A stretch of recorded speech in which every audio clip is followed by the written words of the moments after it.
You're watching ABC4 News, celebrating 75 years. In the days following the Nashville shooting, some national lawmakers have taken to Twitter with provocative comments about the shooter's gender identity. Yes, now trans activists reiterating that mental health and guns are the issue, not identity. John Moeller from our sister station in New York has that story. The images of 28-year-old Audrey Hale stalking the hallways of Covenant Christian School in Nashville with an assault rifle are powerful and haunting. Hale, a former student at the school, killed 3 young students and 3 adult faculty members before being killed by police. Public grief and renewed calls for stronger gun laws have followed, but so is something else. Hale was transgender, assigned female at birth, using male pronouns on social media. The shooter's gender identity has become a lightning rod for some on the political right. Conservative Republican Marjorie Taylor Greene tweeting, "How much hormones like testosterone and medications for mental illness was the transgender Nashville shooter taking? Everyone can stop blaming guns now." Donald Trump Jr. tweeting, "Yeah, it's the gun and not mental health created and nurtured by leftist sociopaths pushing gender ideology on anyone they can." My fear is that folks will continue to weaponize things against the trans community, with this being one of them. Transgender advocate Sean Coleman is not alone. The transgender community and its supporters see a disturbing trend in anti-trans legislation in states across the country. Bathroom bans, pronoun bans, educational restrictions on gender identity topics, and efforts to ban gender-affirming medical care. This latest school shooting fueling the backlash. Giving them almost license to continue to draft and pass these barbaric anti-trans laws and legislations. Trans advocates say right-wing efforts to focus on the Nashville shooter's identity are also a way to shift the focus from the real issues with mass shootings, namely gun control and mental health. 1 in 4 transgender Americans reports being physically assaulted.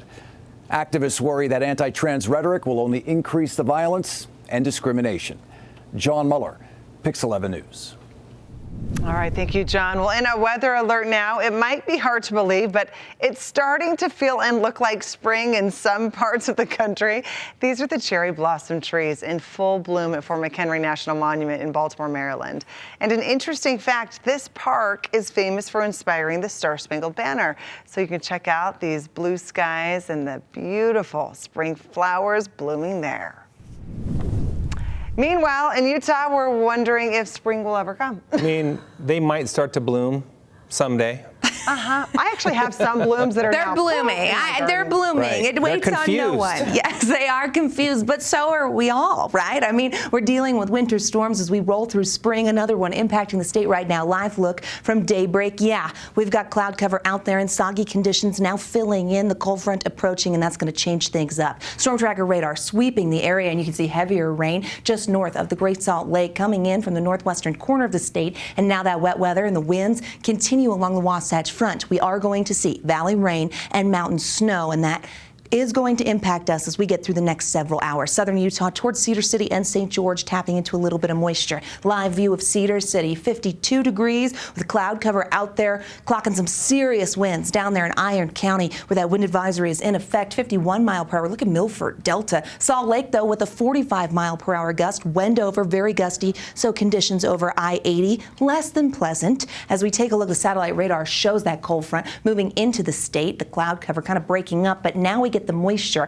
and there is the chance that we could see some thunderstorm development along this front as we get through the next little while here. So eyes to the skies, some embedded lightning definitely could be there as the front draping itself all the way through the southwestern corner of Utah right now. Now, this wet weather, it means business. It's already delivering snow, which we're catching here on the Alta camera, to the mountains, which is where our winter weather advisories are in effect. Plenty of moisture is on the way for the high country. Not a surprise, very similar to the pattern we have been seeing and will continue to see because we have active skies that just don't want to give up. Moisture potential hitting California and the Sierra Nevadas. With that atmospheric river, we're taking the moisture from the Pacific and we're funneling it into the Beehive State. Darker green here shows where we're seeing heavy heavier precip, and that includes the mountains. Plenty of it. We're looking at snow totals that will be very healthy and mountain passes that will see winter travel. This is through noon tomorrow, and you can see the high country as well as the Wasatch Plateau up towards Sardine Summit, and the road to Bryan Head definitely looking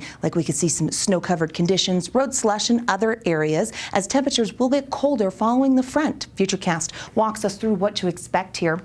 Notice as that moisture becomes very well defined, that line by 9 p.m. is out there. We're going to kick off a period of heavier precipitation when the front comes through, and that's going to hold on through the early morning hours. Then we get a break. Let me show you what I mean. Turns to snow with cold air there by midnight for the mountains as well as down towards Cedar City. From Nephi to Cedar City, we do have the potential of picking up some accumulating snow, especially near Cove Fort. So Beaver County, Dog Valley heads up there. By 6 a.m., snow showers in Cache Valley. Our colder valleys like the Wasatch Back and Cache Valley will pick up some accumulating snow, and we see snow showers for our Thursday. Here we are by 8 a.m., Salt Lake Valley, Ogden Valley, and Logan seeing the potential for some sloppy snow showers. That line really pushes into central Utah and the southern half of the state. We'll see a lot of activity through most of our Thursday, and then it dries out there. We watch as that moisture kind of tracks east.